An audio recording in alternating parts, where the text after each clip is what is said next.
அண்ணாந்து பார்த்துருக்கேன் நம்ம விமானத்தை எப்படா அதுக்குள்ளே போவோம் எப்படி இருக்கும் அப்படின்னு ஒரு பெரிய சந்தோஷம் அது.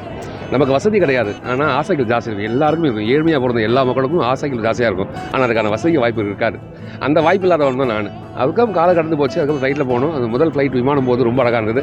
இதை ஏன் எல்லாருக்கும் பண்ணக்கூடாதுன்னு நினச்சி நாங்கள் வருஷம் எல்லாரையும் கூப்பிட்டு போவோம். பணம் எப்போ நான் சம்பாரிச்சிக்கலாம், மக்களை சம்பாதிக்க முடியாது. ஒருத்தர் சந்தோஷம் ரொம்ப ரொம்ப முக்கியம். இன்னொருத்தர் சிரிக்க வைக்கிறது இந்த காலகட்டம் ரொம்ப மோசமான கட்டமாக இருக்குது. இன்னொருத்தர் சிரிக்கும் போது நான் சிரிச்சிருவேன். அப்போ சந்தோஷத்தை கடத்தணும் அப்படின்றதுக்காக மட்டுமே. எந்த ஒரு எதிர்பார்ப்பும் கிடையாது. நான் எதாவது கொடுக்க போகிறேன்னா இல்லை அவங்க எதாவது கொடுக்க போகிறேன், எதுவுமே கிடையாது. அன்பை மட்டும் கடத்த போகிறோம். இந்த குழந்தைங்களோட சந்தோஷம் மட்டும்தான். வாழ்கிற காலம் ரொம்ப அழகாக இருக்குன்னு சொல்லுவாங்களே, சாவர காலம் தெரிஞ்சால் வாடுற காலம் முடியாது சொல்லுவாங்க. இது நான் எல்லாம் சொல்லிட்டு தான். அந்த தேதி நம்ம நெருங்கி வர சொல்ல பயம் வந்துடும் நமக்கு. அந்த பயத்தை கடக்கிறதுக்கு என்ன காரணம், நான் பாசிட்டிவாக இருக்கணும். அது அனைவருக்கும் வணக்கங்க. என் பேர் மயம் கோபி.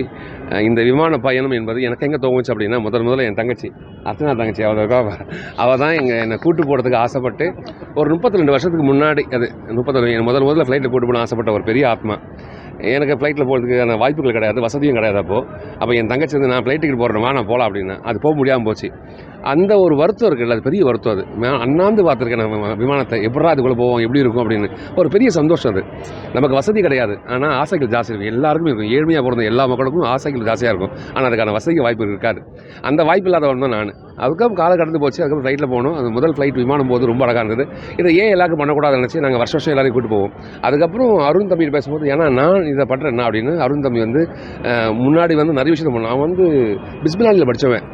ஒரு சூப்பர் ஸ்டார் பீஸான்னு ஒரு பீஸா கடை வச்சுருக்கான். ஒரு பெரிய கம்பெனியில் வேலை பார்த்துட்டு அந்த வேலையெல்லாம் விட்டுட்டு இந்த குழந்தைங்களுக்காக வேலை பார்த்துட்டே இருக்கான்.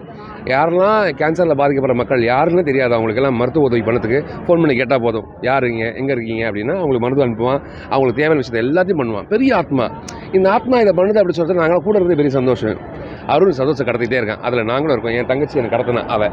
அப்போ கனியன் நக்கி பிறந்த நாள் கனியன் சொன்னால், அண்ணா இது மாதிரி நான் குழந்தையில கூட்டு போகிறேன் அப்படின்னா, அண்ணா மறுபேச்சே கிடையாது. நீ பிறந்த நாள் நிறைய வேலைப்பாடுகள் இருக்கும், கோயிலுக்கு போயிருக்கணும், வீட்டில் கூட்டு எல்லா மக்கள் வெளியே போயிருப்பாங்க, எதுவுமே சொல்லாமல் தம்பி நான் வந்துடுறேன் தம்பி அவ்வளோதான் தம்பி அப்படி தான் சொன்னார். முடிச்சுட்டு சொல்லும் போது அவ்வளோ உண்மையாக என்ன பண்ணணும் உனக்கு, நான் எதாவது பண்ணுறேன் அப்படின்னா, அண்ணா எதுவும் பண்ணுவேன் நீ வந்தால் போதும். இல்லை தம்பி நான் எதாவது பண்ணுறேன் அப்படின்னா, நான் துணி வாங்கி கொடுத்துட்டேன் அப்படின்னா முதல்ல. அண்ணா இல்லை நான் பெருசாக செய்கிறேன் அப்படின்னாரு. எவ்வளோ சொல்லிகிட்டே இருந்தார். அதான் உண்மை. முதல்ல நிறைய செய்கிறேன்னு சொல்லிட்டு இப்போத்துக்கு உடனே பண்ணிடுறேன். அதெல்லாம் ஒன்றும் வேணும், நீங்கள் வந்தாலே அந்த குழந்தைங்க பார்த்தா சந்தோஷம் அப்படின்னு. எல்லா உறவுகளும் ஒன்றா சேர்த்துருக்கோம். இங்கே எதுவுமே வேறு தொப்புள் கொடி கிடையாது. எல்லாம் என் தொப்புள் கொடி, எங்கள் தொப்புள் கொடி. அண்ணன் தங்கச்சி எல்லாம் ஒன்றா சேர்ந்து ஜாலியாக போய் அந்த சந்தோஷம் கடத்த போகிறோம். அவ்வளோதாங்க ஐயா. அதுக்கான இது முதல் துவக்கம் இல்லை, 2வது துவக்கம். தேன்மொழி மெமரியல் ட்ரஸ்ட் மூலியமாக இதை ஆரம்பித்து 2வது வருஷம் போகிறோம். அதுக்கு முன்னாடி போய் தான் இருந்தோம். இப்போ இதை கடத்தி அவங்ககிட்ட கொடுத்துட்டேன். நாளைக்கு என் நிலமை எப்படி இருக்குன்னு தெரியாது, அதனால் அவங்ககிட்ட தர பார்த்துட்டாரு. இதுக்கப்புறம் அவன் பார்த்துப்பான், சூப்பராக பார்த்துப்பான், நல்லா பார்த்துப்பான். தங்கச்சி ஜெனி இருக்கா, அவளுக்கும் பெரிய வாழ்த்துக்கள். இந்த ட்ரஸ்ட்டில் நிறைய பேர் வந்து குழந்தைங்க வந்திருக்கும். எல்லாம் பிளாக் ஷர்ட் போட்டுருப்பாங்க பாருங்க, அவங்கள வாலண்டியர். எல்லாரும் எல்லா வேலையை விட்டுட்டு இந்த குழந்தைங்கள சந்தோஷத்துக்காக மட்டுமே வந்திருக்கும். இந்த சந்தோஷம் பெருகணும். அதனால் உங்களோட வாழ்த்துக்களை தெரிவித்தா மட்டும் முதல்ல நீங்கள் எதுவும் கொடுக்க வேண்டாம், சந்தோஷத்தை மட்டும் இந்த குழந்தைங்களுக்கு கொடுத்துட்டு போங்க. நல்லதுங்கய்யா. வாழ்க வளப்படுங்கய்யா.